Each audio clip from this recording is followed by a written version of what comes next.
लोकसभा के चुनावी महासंग्राम में मायावती ने अकेले ठोकी ताल।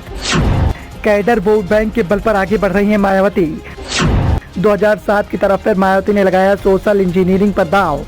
लोकसभा चुनाव की तारीखों के ऐलान के बाद से ही बसपा की रणनीति को लेकर सवाल उठ रहे हैं। बसपा ना तो इंडिया गठबंधन का हिस्सा है और ना ही वो एनडीए का समर्थन कर रही है। जिस तरीके से बसपा सुप्रीमो मायावती ने चुनाव के मैदान में अकेले ताल ठोकी है, उससे इस बात को लेकर सवाल खड़े हो रहे हैं कि आखिर मायावती की रणनीति क्या है। लेकिन बसपा सुप्रीमो मायावती को अपनी रणनीति पर पूरा भरोसा है और अपने कैडर वोट बैंक के बल पर ही वो इतने बड़े चुनावी महासंग्राम में अकेले चुनाव के मैदान में ताल ठोक रही है। बसपा सुप्रीमो मायावती जो कहती है वो करके दिखाती है। लगातार कई चुनावों में बेहतर परिणाम न आने के बाद भी उनके तेवरों में कोई कमी नहीं आई है। जहां देश भर में छोटे से लेकर बड़ी पार्टियां एनडीए और इंडिया गठबंधन का हिस्सा हैं, तो वहीं बसपा सुप्रीमो ने यूपी के आम चुनाव में अपने दम पर लड़ने का फैसला कर दिया है।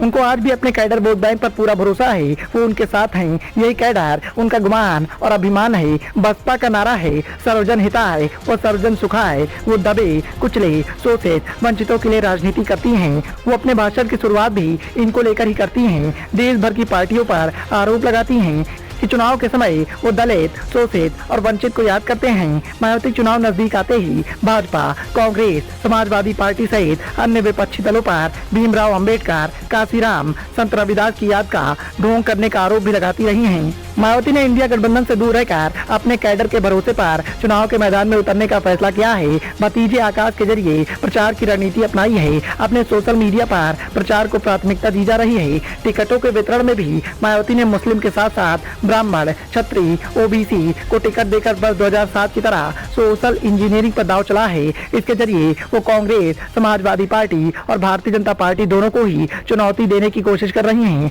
मायावती सोशल मीडिया के माध्यम से अपनी बात कैडर के लोगों तक पहुंचा रही हैं।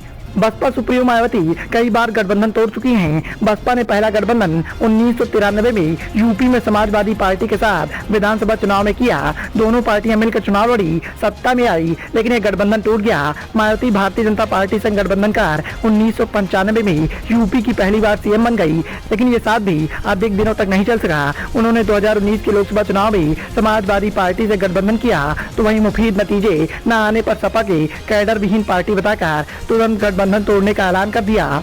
मायावती का जन्म 15 जनवरी 1956 को बादलपुर गौतम बुद्ध नगर में हिंदू जाटो परिवार में हुआ था। दिल्ली में शिक्षिका के रूप में करियर की शुरुआत करने वाली मायावती ने बसपा से राजनीतिक सफर की शुरुआत की।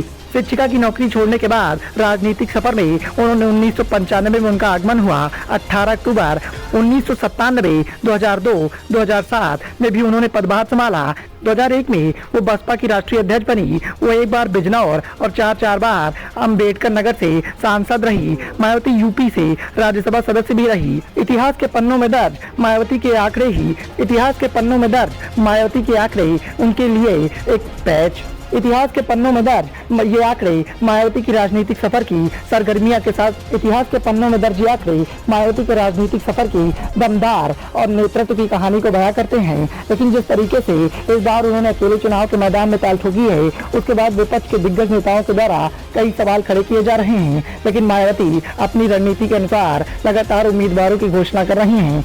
साथ ही अपने कैडर वोट बैंक के बल पर एक बार फिर से उन्होंने सभी को चुनौती दे दी है। Report sunrise of India.